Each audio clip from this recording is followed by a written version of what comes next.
ایک کسان سرکار غریب نواز کی بارگاہ میں آیا، غریب کسان، اور آ کر کے کہتا ہے خواجہ میرے آقا، آپ کا جو مرید ہے قطب الدین، اس کا مرید ہے شمس الدین التمش بادشاہ، میں کسان آدمی ہوں، مجھ پر ٹیکس بادشاہ نے زیادہ لگا دیا اور اب وہ میری قوت سے باہر ہے، تو اگر آپ میری سفارش کر دیں بادشاہ سے تو بادشاہ اس ٹیکس کو کم کرے گا یا معاف کر دے گا؟ سرکار غریب نواز رحمت اللہ تعالی علیہ اجمیر شریف سے دلی اس اکیلے کسان کے ساتھ سفر کرتے ہیں، کسی مرید کو ساتھ نہیں لیا، وہ کسان ہے اور غریب نواز ہے۔ کیوں جا رہے ہیں؟ اجمیر شریف سے دلی جا رہے ہیں، کیوں؟ صرف ایک غریب کسان کے لیے کہ بادشاہ نے اس پہ ٹیکس سے زیادہ لگا دیا ہے، اور سرکار غریب نواز کی بارگاہ میں وہ فریاد لے کر آیا ہے۔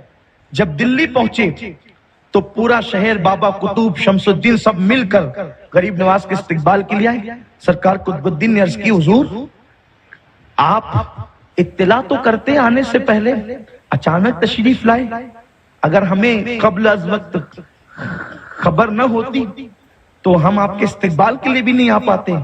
فرمایا یہ جو کسان ہے بادشاہ نے اس پر ٹیکس زیادہ لگا دیا ہے اور یہ میرے پاس فریاد لے کر کے آیا، اس لیے میں آیا ہوں تاکہ ٹیکس کم کراؤں۔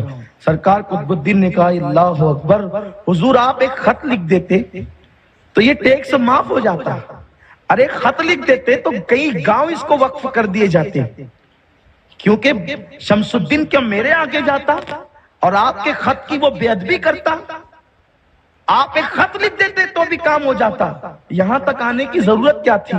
غریب نواز کا جواب سنو، فرماتے ہیں خط لکھ دیتا اس کا کام تو ہو جاتا، لیکن اس کے ساتھ آنے سے اس کا جو دل خوش ہوا ہے وہ کب ہوتا؟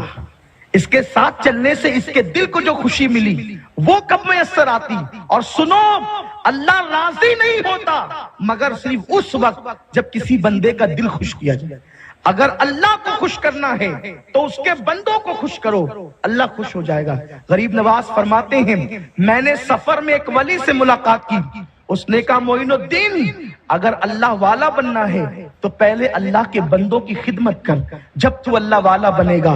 میرے آقا صلی اللہ علیہ وسلم کے دیوانوں، لیکن افسوس یہ جو اصل دین ہے، دین کی اساس ہے، یہ ہمارے درمیان سے اٹھ گئی۔ اب ہم سمجھتے ہیں صرف تسبیح ہلانا یہ دین ہے، میں تسبیح کا منکر نہیں ہوں، یقیناً تسبیح پڑھی جانی چاہیے، اللہ توفیق دیتا ہے تو ہم لوگ بھی کچھ تسبیح پڑھتے ہیں، اللہ قبول فرمائے۔ لوگ سمجھتے صرف روزہ رکھنا یہ عبادت ہے، یاد رکھیں روزے کا مخالف نہیں، لیکن ساری عبادتوں سے بڑھ کر حضرت بابا فرید الدین گنج شکر کا جواب سنو، ان کا فرمان سنو، فرمایا کثرت سے تلاوت قرآن کرنا، کثرت سے نفل روزے رکھنا، کثرت سے نفل نمازیں پڑھنا، یہ کام تو کمزور بوڑھی عورتیں بھی کر لیتی ہیں، کمزور بوڑھی عورتیں بھی کثرت سے نمازیں پڑھ سکتی ہے، کثرت سے تلاوت کر سکتی ہے۔ اصل عبادت تو یہ ہے کہ انسان اللہ کے بندوں کا دل خوش کرے، اللہ کے بندوں کا دل جیتے، وہ آئے تو ان کی خاطر تواضع کرے، وہ آئے تو ان سے مسکرا کر بات کرے،